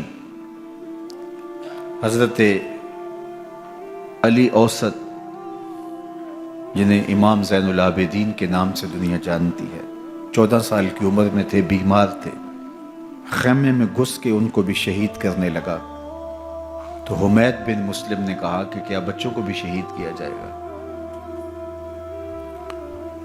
تو وہ رک گیا۔ عمر بن سعد کے حکم نامے سے مقدس لاشوں پر گھوڑے دوڑائے گئے، حتیٰ کہ ان کی ہڈیاں چور چور ہو گئیں، اور شہیدوں کے سر نیزوں پہ چڑھا دیے گئے۔ حسین ابن علی اور ان کے آیان و انصار کاٹ دیے گئے۔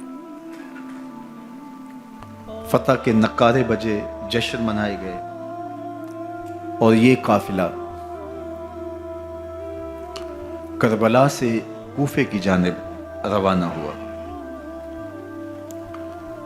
شہیدوں کے سر نیزوں پہ آگے آگے چل رہے ہیں، اور اونٹوں کے اوپر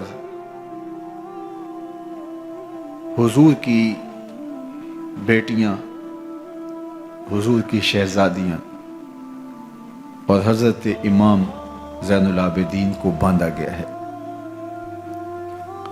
اور یہ تقدس مآب قافلہ کوفے پہنچتا ہے۔ ابن زیاد بہت خوش تھا کہ جیسے اس نے کوئی بہت بڑا کام کر لیا ہو۔ نواسہ رسول کا سر ایک تشت میں رکھا اس کے سامنے تھا، اور وہ چھڑی سے آپ کے ہونٹوں اور آپ کے دانتوں پر ضرب لگاتا۔ حضرت زید بن ارقم رضی اللہ تعالی عنہ صحابی رسول اس مجلس میں موجود تھے۔ وہ کھڑے ہو گئے، غصے سے ان کا بدن کانپ رہا تھا، اور آپ نے کہا، ظالم، چھڑی کو یہاں سے ہٹا لے، میں نے خود ان آنکھوں سے رسول اللہ کو یہ ہونٹ چومتے ہوئے دیکھا ہے۔ ابن زیاد غصے میں بپھرا ہوا بولا، اگر تو بوڑھا نہ ہوتا تو میں تیری گردن اڑا دیتا۔ حضرت زید بن ارقم روتے ہوئے دربار سے باہر نکلے، اور ساتھ اہل کوفہ کو مخاطب کر کے کہا کہ اہل کوفہ، تم نے حسین ابن علی کو شہید کر دیا، اور ابن مرجانہ کے غلام بن گئے۔ حضرت زینب سلام اللہ علیہا ایک کونے میں بیٹھی تھی، پرانے کپڑوں میں ملبوس۔ ایک وہ وقت بھی تھا کہ سیدہ زینب سلام اللہ علیہا جب کوفے میں آئیں،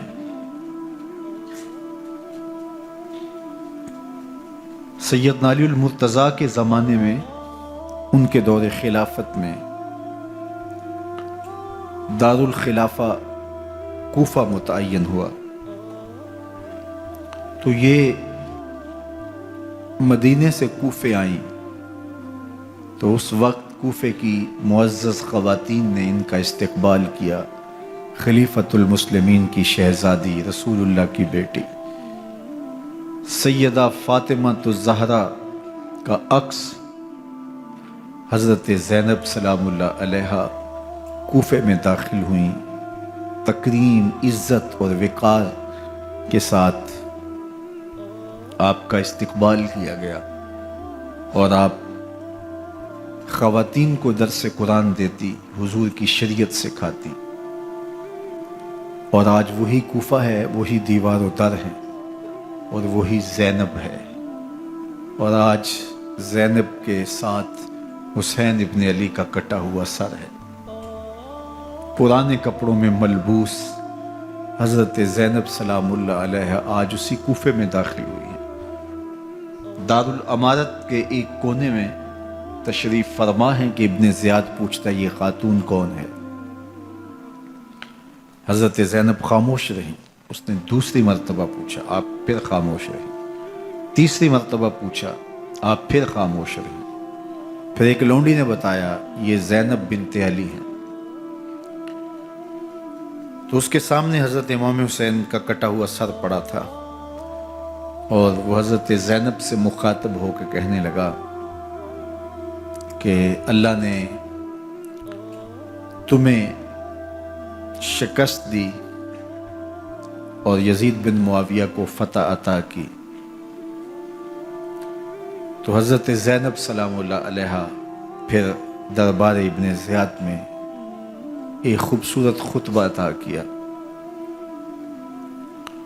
زینب بول رہی تھی، لگ رہا تھا مولا کائنات بول رہے ہیں۔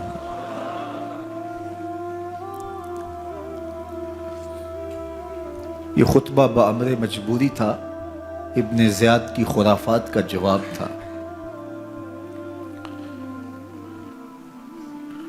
تو ابن زیاد سے اس کا جواب تو نہ بن پڑا، لیکن کہنے لگا کہ بڑی مکفہ اور مسجع گفتگو کی، تمہارا باپ علی بھی بہت اچھا شاعر تھا۔ تو سیدہ زینب سلام اللہ علیہا نے فرمایا ہمیں مکفہ گفتگو سے کیا غرض، یہ تو ایک حقیقت ہے جو ہم نے بیان کی۔ تو حضرت علی اوسط امام زین العابدین بھی پاس تھے، تو دیکھ کر کے کہنے لگا کہ یہ لڑکا کون ہے؟ تو فرمایا میں علی بن حسین ہوں۔ تو کہا کہ انہیں تو قتل کر دیا گیا۔ کہا وہ میرے بھائی تھے اور ان کا نام بھی علی تھا، میرا نام بھی علی ہے۔ تو اس نے کہا کہ اس لڑکے کو لے جاؤ اور قتل کر دو۔ حضرت زینب علی اوسط امام زین العابدین کے ساتھ چمٹ گئیں اور کہا کہ اگر تم اسے قتل کرو گے تو اس کے ساتھ مجھے بھی قتل کرنا ہوگا۔ تو ابن زیاد کہنے لگا کہ یہ عورت سچ کہتی ہے، واقعی اس کے جذبات یہی ہیں۔ اور الصلاۃ جامعہ کی پکار کے ساتھ مسجد کوفہ میں آ گیا۔ کوفے کے لوگ سارے ابن زیاد کے سامنے تھے۔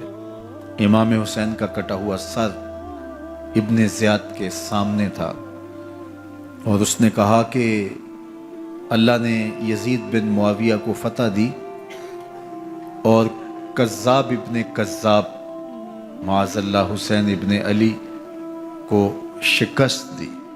جب اس نے یہ بات کہی تو عبداللہ بن عفیف الازدی رضی اللہ تعالی عنہ موجود تھے، وہ کھڑے ہو گئے۔ غصے سے ان کا بدن کانپ رہا تھا اور آپ نے پوری ہمت کے ساتھ ابن زیاد کو جواب دیتے ہوئے کہا، ظالم، حسین سچا، حسین کا باپ بھی سچا، تو جھوٹا، تیرا باپ بھی جھوٹا، جس نے تجھے امیر بنایا وہ بھی جھوٹا۔ تو ابن زیاد نے جب اپنے بارے عبداللہ بن عفیف سے یہ بات سنی تو اس نے حکم دیا کہ ان کا سر کاٹ دیا جائے، اور پھر حضرت عبداللہ ابن عفیف رضی اللہ تعالی عنہ کو شہید کیا گیا اور ان کی لاش کو سولی چڑھا دیا گیا۔ حق کی راہ کے یہ مسافر اپنی جان کس طرح راہ خدا میں سپرد کر رہے تھے۔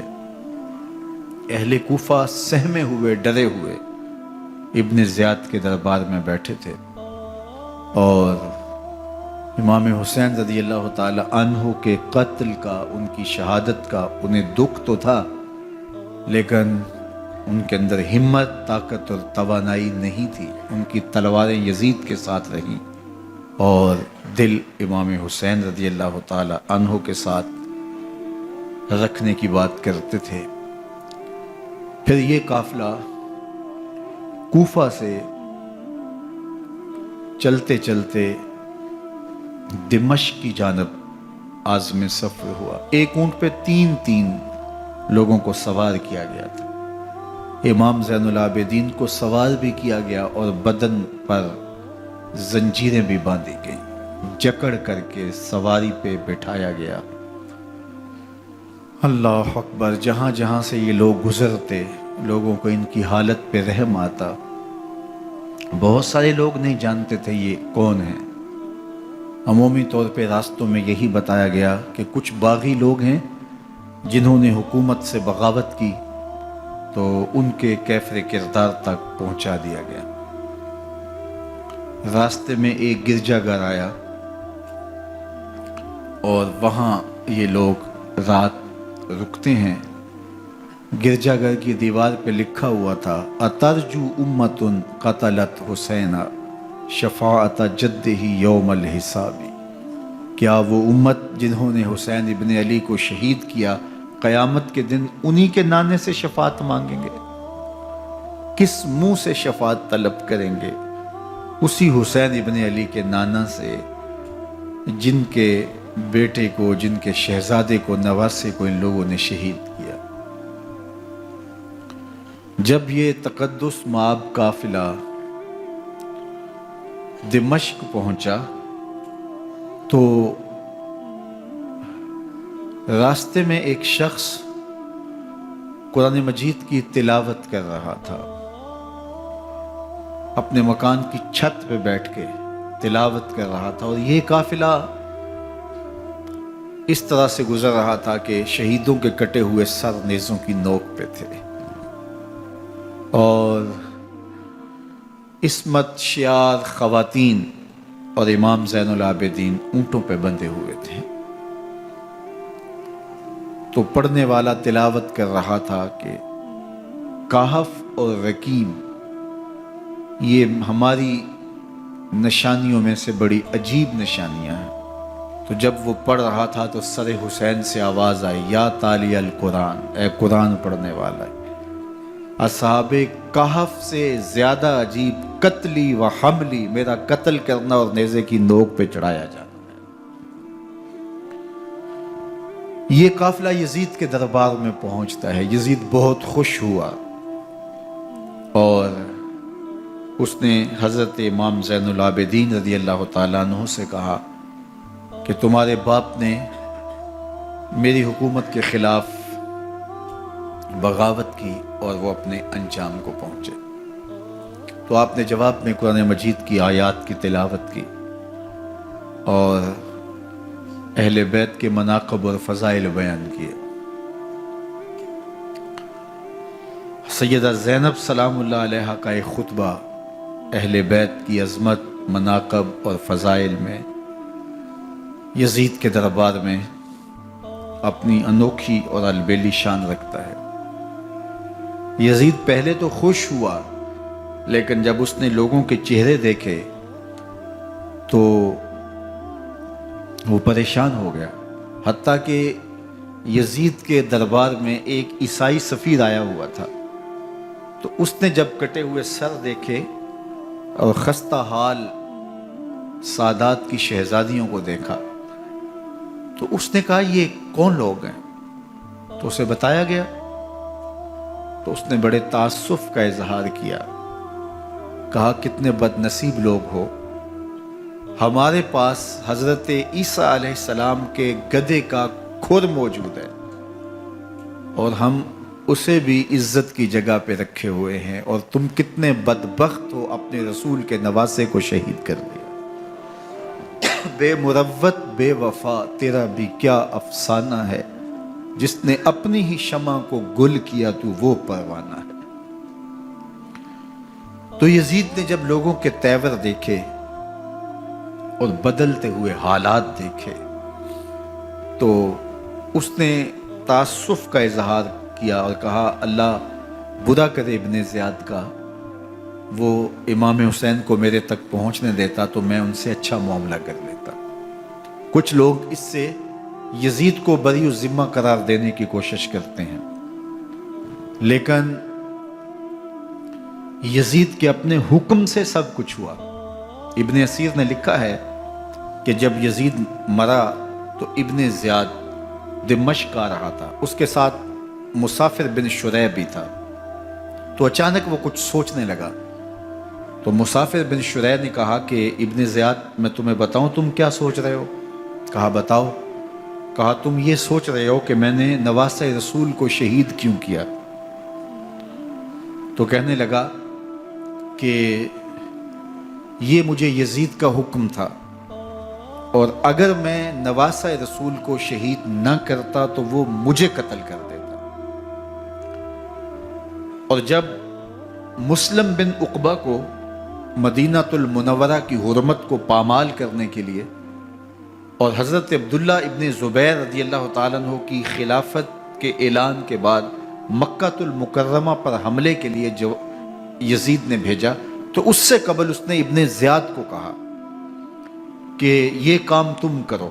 تو ابن زیاد نے جو جواب دیا وہ یہ تھا کہ میں تمہارے کہنے پہ پہلے ہی نواسہ رسول کو شہید کر چکا ہوں، اب نواسہ رسول کو شہید کرنا اور کعبۃ اللہ کی حرمت کو پامال کرنا، یہ دو چیزیں میں جمع نہیں کروں گا۔ اور اس نے بادشاہ کے حکم کا انکار کر دیا۔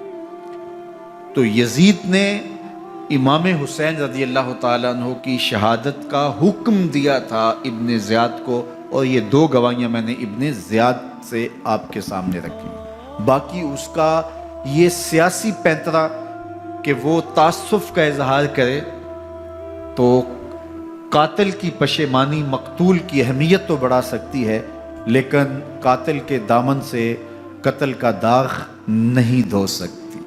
تو حضرت امام حسین رضی اللہ تعالی عنہ کا قتل یزید کو اب نظر آ رہا تھا مجھے بہت مہنگا پڑے گا، آخرت تو برباد ہوئی ہی ہوئی، دنیا بھی میں نے برباد کر لی اور میری حکومت بھی مستحکم نہیں رہ سکے گی۔ تو اب اس نے یہ کہنا شروع کر دیا کہ خدا برا کرے ابن مرجانہ کا کہ وہ راستہ دے دیتا اور امام حسین کو میرے تک پہنچ دیتا۔ حضرت امام زین العابدین سے اب وہ لجاجت کرنے لگا اور کہنے لگا کہ حضرت آپ کچھ ارشاد فرمائیے۔ تو آپ نے تین چیزیں ارشاد کی۔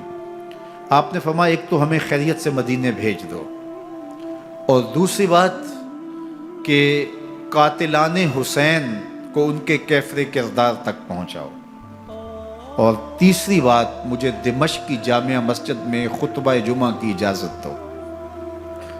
اس نے کہا کہ خطبہ جمعہ کی اجازت بھی دیتا ہوں، آپ کو خیریت سے مدینہ المنورہ بھی روانہ کر دیا جائے گا، لیکن قاتلان حسین کو کیفر کردار تک پہنچانا یہ میرے بس میں نہیں ہے، یہ ممکن نہیں ہے۔ اب مجھے بتائیے، حاکم وقت ہو اور اتنا بڑا سانحہ اور واقعہ ہو گیا ہو تو وہ وہیں کھڑے کھڑے معذرت کر لے کہ یہ اس بات کو رہنے دو، تو اس کا مطلب سمجھنے میں کسی بھی باشعور شخص کو دیر نہیں لگتی۔ اسے چاہیے تھا کہ وہ کہتا کہ میں اس کی تحقیق کروا کے جو بھی مجرم ہے وہ کیفر کردار تک پہنچے گا، اور آپ نہ بھی کہتے تو یہ میں کرتا چونکہ میں حاکم وقت ہوں۔ لیکن اس نے فوراً کہا کہ یہ ممکن نہیں ہے، تو اس کا مطلب کیا کہ مجرم میں خود ہوں، تو میں اس سے جو ہے وہ بچنا چاہتا ہوں۔ تو اس نے حضرت امام زین العابدین کو کہا دو شرطیں تو قبول ہیں، لیکن یہ تیسری شرط قبول نہیں ہے اور یہ ممکن نہیں ہے۔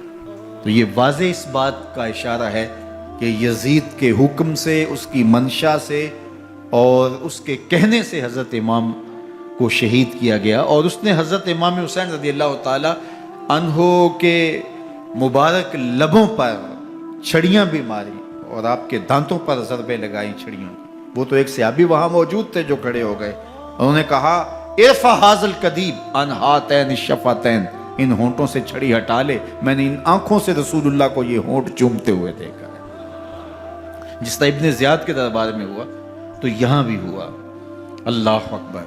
تو یزید اپنے تئیں خوش تھا، لیکن لوگوں کے احتجاج کی سکت نہیں لا سکتا تھا کہ نواسہ رسول کو شہید کر دیا گیا، تو وہ یوں اپنی بات کو چھپانا چاہتا تھا اور بات ابن مرجانہ ابن زیاد پہ ڈالنا چاہتا۔ لیکن ابن زیاد کہتا ہے کہ اگر یزید کے کہنے پہ میں امام حسین کو قتل نہ کرتا تو میں قتل کر دیا جاتا، اور میں غزوہ کعبہ اور قتل امام حسین دونوں کو جمع نہیں کر سکتا، لہٰذا اب میں یزید کا یہ حکم نہیں مانوں گا، اس نے پہلے مجھ سے بہت بڑی زیادتی کروائی ہے۔ یہ تاریخ کی معتبر کتابوں کے اندر موجود ہے۔ اب یزید نے کہا دو باتیں مان لیتا ہوں، آپ کو مدینہ المنورہ بھی رخصت کر دیتے ہیں، اور دوسرا آپ کو مسجد دمشق میں خطبہ کی اجازت بھی دیتے ہیں۔ اللہ اکبر۔ یہ وقتی تصرف تھا اس کا، ورنہ یہ کون ہے اجازت دینے والا؟ منبر تو حسین ابن علی کے نانے کا ہے۔ خیر، مسجد دمشق میں گئے، لوگوں کا ہجوم تھا، حضرت امام زین العابدین منبر پہ جلوہ فراز ہوئے۔ خطابت تو ان کے گھر کی لونڈی ہے، تو جب آپ نے کھڑے ہو کر کے خطبہ دیا اور فضائل و مناقب اہل بیت بیان کیے، لوگوں کے سینوں کے اندر آتش محبت اہل بیت کی جوش مارنے لگی۔ یزید ڈر گیا کہ اگر کچھ دیر خطبہ جاری رہا تو کہیں ایسا نہ ہو کہ لوگ میرے خلاف اٹھ کھڑے ہوں، تو اس نے مؤذن کو اشارہ کیا اور وہ اذان دینے لگا۔ تو اس نے کہا اللہ اکبر اللہ اکبر، تو حضرت امام زین العابدین نے کہا اس میں کوئی شک نہیں کہ اللہ سب سے بڑا ہے۔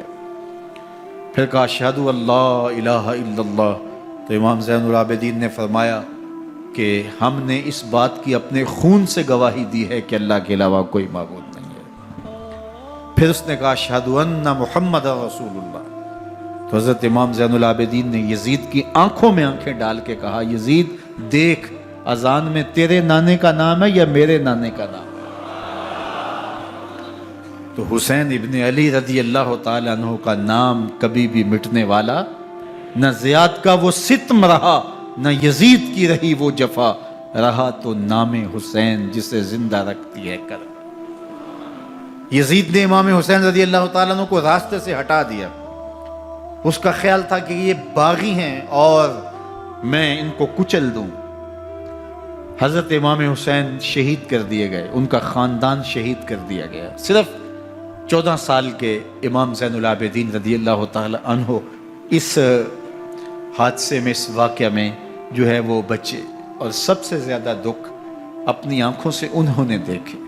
کربلا کا منظر بھی دیکھا، کوفے کا دارالعمارہ بھی دیکھا، اور دمشق کا دربار یزید بھی دیکھا، اور پھر یہاں سے مدینے پہنچ کر اہل مدینہ سے جو سامنا ہوا امام زین العابدین نے وہ لمحے بھی دیکھے۔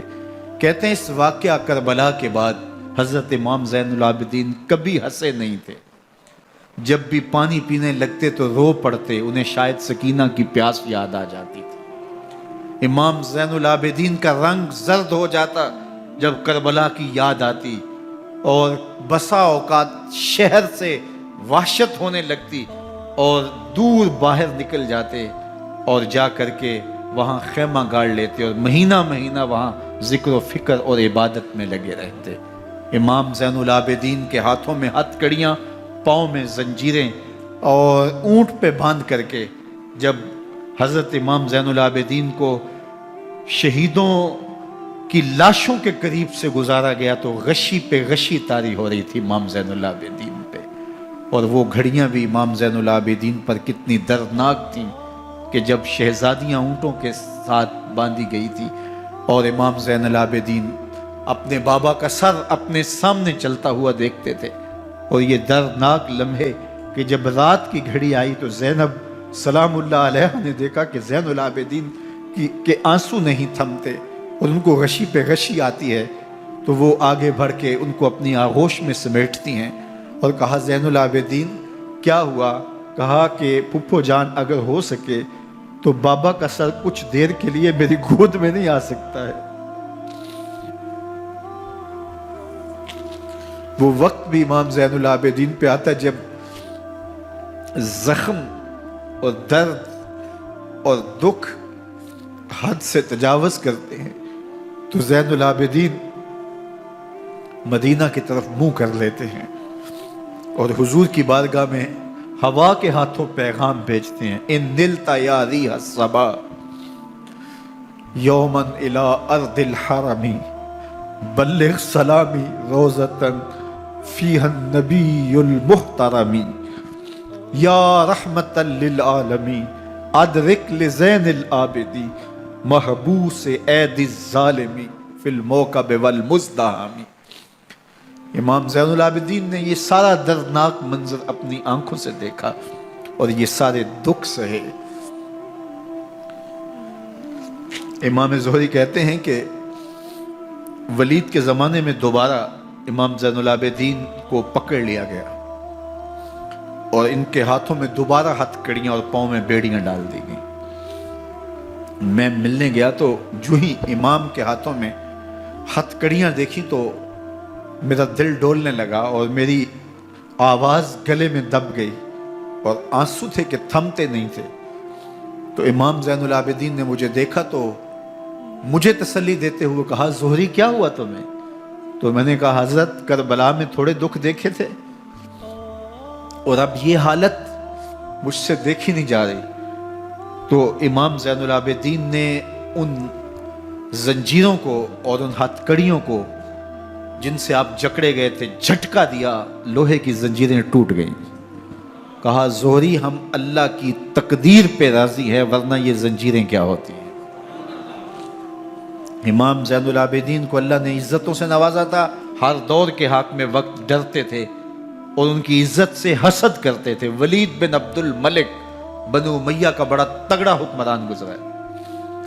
ایک دن طواف کرتے کرتے حجر اسود کے سامنے آیا اور اس کے دل میں آیا کہ میں حجر اسود کو بوسہ کروں، لیکن رش اتنا تھا کہ آگے بڑھنے کی ہمت نہ ہوئی اور پیچھے ہٹ کے کھڑا ہو گیا کہ رش کم ہوتا ہے تو میں حجر اسود کو چومتا ہوں۔ اتنے میں امام زین العابدین رضی اللہ تعالی عنہ وہ بھی طواف کرتے کرتے حجر اسود کے قریب آئے، ایک لمحے کے لیے توقف کیا، لوگوں نے راستہ چھوڑ دیا۔ امام زین العابدین آگے بڑھے، حجر اسود کو چوما، پھر آگے بڑھ گئے۔ ولید بن عبد الملک کو بڑا غصہ آیا کہ لوگوں نے میرے لیے تو راہیں نہیں چھوڑی اور زین العابدین کے لیے راہیں چھوڑ دی ہیں۔ تو وہ اپنے درباری شاعر کو، فرزدق کو جو اس کے ساتھ کھڑا تھا، اس کو پوچھتا ہے، من ہاذا، یہ کون ہے؟ حالانکہ اسے پتا تھا یہ امام زین العابدین ہے۔ بعض اوقات سوال تفہیم کے لیے کیا جاتا ہے، سمجھنے کے لیے کیا جاتا ہے، اور بعض اوقات سوال تحقیر کے لیے کیا جاتا ہے۔ جس طرح کسی شخص کو آپ پسند نہ کرتے ہو اور وہ کوئی کام کرے تو آپ کہتے ہیں یہ کون ہے، یہ کون ہے؟ تو اس نے کہا، من ہاذا، یہ کون ہے؟ اب فرزدق شاعر تھا اور درباری شاعر تھا، اسے اچھی طرح پتا تھا کہ من ہاذا سے بادشاہ کیا سننا چاہتا ہے، لیکن آج اس کی غیرت ایمانی جاگی۔ بادشاہ نے کہا، من ہاذا، یہ کون ہے؟ تو فرزدق نے بادشاہ کی آنکھوں میں آنکھیں ڈال کے کہا، بادشاہ تو نہیں جانتا یہ کون ہے؟ اس کو تو بطحا کے سنگ ریزے بھی جانتے ہیں، اس کو تو زمین والے بھی جانتے ہیں، آسمان کے فرشتے بھی جانتے ہیں۔ یہ فاطمہ کا بیٹا ہے، یہ علی کا شہزادہ ہے، یہ رسول اللہ کا نواسہ ہے۔ تیرا من ہاذا کہنا اس معرفہ کو نکرا نہیں کرے گا، یہ کل بھی معرفہ تھا، یہ آج بھی معرفہ ہے۔ کھڑے کھڑے امام زین العابدین کی شان میں ایک طویل قصیدہ لکھ دیا۔ بادشاہ تو اس سے کچھ اور سوچ رہا تھا، الٹ ہو گیا، اس نے ایک فرزدق کو جیل میں ڈال دیا۔ امام زین العابدین کو پتا چلا، آپ نے اشرفیوں کی 2 تھیلیاں خادم کے ہاتھ بھیجی کہ ہماری وجہ سے تمہارے اوپر یہ افتاد پڑی ہے۔ تو اس نے تھیلیاں قبول کی، چوما آنکھوں سے لگائیں اور پھر خادم کے ہاتھ میں دیتے ہوئے کہا، امام کو میرا سلام دے دینا اور کہنا، حضرت ساری زندگی نے ٹگوں کے لیے، ان پیسوں کے لیے، اشرفیوں کے لیے شاعریاں کی ہیں، یہ جو میں نے قصیدہ لکھا ہے آپ کے نانا کی شفاعت کے لیے لکھا، جو دلوں کو فتح کر لے وہی فاتح زمانہ۔ امام حسین کو تو کاٹ دیا گیا نا، اس لیے کاٹ دیا گیا کہ یہ ہماری حکومت سے بغاوت کر رہے ہیں، انہوں نے یہ کہا، بہانہ یہ بنایا، نظم حکومت میں یہ مخل ہو رہے ہیں، لہٰذا انہیں شہید کر دیا گیا۔ نہ صرف انہیں شہید کیا گیا، سر کاٹے گئے، نیزوں کی نوک پہ چڑھائے گئے، لاشوں پہ گھوڑے دوڑائے گئے. کیا کیا ظلم تھا، کیا کیا جبر تھا جو روا نہیں رکھا گیا. پیاسا رکھا گیا، بھوکا رکھا گیا، 6 ماہ کے بچے بھی نہیں چھوڑے گئے. امام حسین جب حضرت علی اصغر کو اپنے ہاتھوں پہ اٹھا کے فرات کے کنارے جا کھڑے ہوئے تو آپ نے اشقیاء سے مخاطب ہو کے کہا کہ تمہاری لڑائی تو مجھ سے ہے، اس 6 ماہ کے بچے نے تمہارا کچھ نہیں بگاڑا. چلو سے پانی بھرا تاکہ اصغر کا حلق تر ہو جائے، تو پانی ابھی حلق تک نہیں پہنچا، 2 شاخہ سنسناتا ہوا تیر آیا اور علی اصغر کا گلا چیر گیا. اور کہتے ہیں وہ جو تیر تھا جو حضرت علی اصغر کا گلا چیر کے آگے گزرتا ہے، وہ تیر تھا جو جانوروں کو مارنے کے لیے استعمال کیا جاتا ہے. گردن لٹک جاتی ہے، خون بہنے لگتا ہے.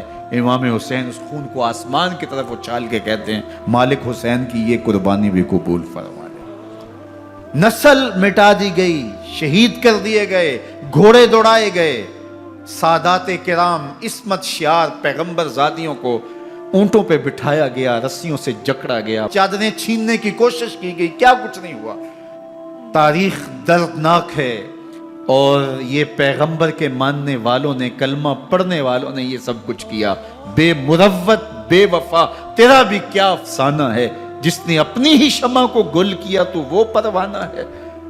لیکن یزید کی دلیل یہ تھی کہ یہ حکومت کا نظم چلتا ہے، اسے چلنے دیا جانا چاہیے، انہوں نے کیوں رکاوٹ ڈالی ہے، لہٰذا یہ باغی ہیں، ان کو کاٹ دیا جائے. میں کہتا ہوں امام حسین کو شہید کر دیا گیا، ان کے اعیان و انصار کو شہید کر دیا گیا، پورے خاندان کو پیاسا رکھ کے ذبح کر دیا گیا، 6 ماہ کے بچے بھی نہیں چھوڑے گئے، 80 سال کے بوڑھوں کو بھی شہید کیا گیا، خواتین کو اونٹوں پہ بٹھایا گیا اور گلی گلی عصمت معاب پیغمبر رحمت کی شہزادیوں کو کوفے اور دمشق کے بازاروں کے اندر بھرایا گیا. تو مجھے بتائیں اس کے بعد یزید کی حکومت نے کیا کیا، ان کا کیا کارنامہ تھا؟ کتنے محدث پیدا ہوئے، کتنے مفکر پیدا ہوئے، کتنے جرنیل پیدا ہوئے، کتنے صوفی پیدا ہوئے. کون تھا جو ان کے تخت و تاج اور ان کی حکومت جس کو بچانے کے لیے اتنا بڑا حادثہ کر دیا اور پیغمبر کے بیٹوں کو شہید کر دیا؟ تو کیا پھر اس حکومت نے کیا؟ یزید نے، یزید کا اپنا بیٹا تخت پہ بیٹھنے کے لیے تیار نہیں تھا. 6 ماہ کے بعد اس کی لاش گھر سے نکلی، اس نے کہا کہ یہ تخت جو ہے وہ آل رسول کے خون پہ بنا ہے، میں اس پہ نہیں بیٹھوں گا. اور رسوا ہو گئے. اور یزید جس کو زوم تھا کہ میں اتنی بڑی سلطنت کا مالک ہوں، اس کو بچانا ہے، اس سلطنت نے اسلام کے لیے کیا کیا؟ مجھے بتاؤ، کون سے جرنیل پیدا کیے، کون سے حکمران پیدا کیے، اس نے کون سے توانا لوگ پیدا کیے، کون سے محدث، کون سے مفکر، کون سے مسلح پیدا کیے. اور جس خاندان کو کاٹ دیا گیا، صرف ایک 14 سال کا علی اوسط زین العابدین بچا. اور ذرا حسین ابن علی کی نسل دیکھو، جعفر صادق کس نسل سے ہیں، باقر العلوم کس نسل سے ہیں، حضرت غوث اعظم کس کے شہزادے ہیں، حضرت داتا گنج بخش علی حجویری کس کے بیٹے ہیں، اور حضرت معین الدین چشتی اجمیری کس کے بیٹے ہیں. آج زمانے کو جو بھی دیا ہے حسین کے بیٹوں نے دیا. یزید تخت بچا کر بھی امت کو کچھ نہ دے سکا، اور امام حسین نے سب کچھ لٹا کے امت کو ایمان کی بہاریں عطا کر. آج جہاں بھی ممبر و محراب کی رونق نظر آ رہی ہے، اس کے پیچھے حسین کا کوئی بیٹا کھڑا ہوا نظر آ رہا ہے. اللہ اکبر. اس دین کے خاکے میں رنگ ہی حسین ابن علی کے خون نے بھرا ہے. حسین اگر نہ شہید ہوتا تو آج گھر گھر یزید ہوتا، اسلام کی عظمت عیاں نہ ہوتی، خدا کے گھر میں اذان نہ ہوتی. بار الہا نوحہ سناتا پھرتا، تا روز جزا اشک بہاتا پھرتا. امداد نہ کرتے اگر کربلا میں حسین، اسلام تیرا ٹھوکریں کھاتا.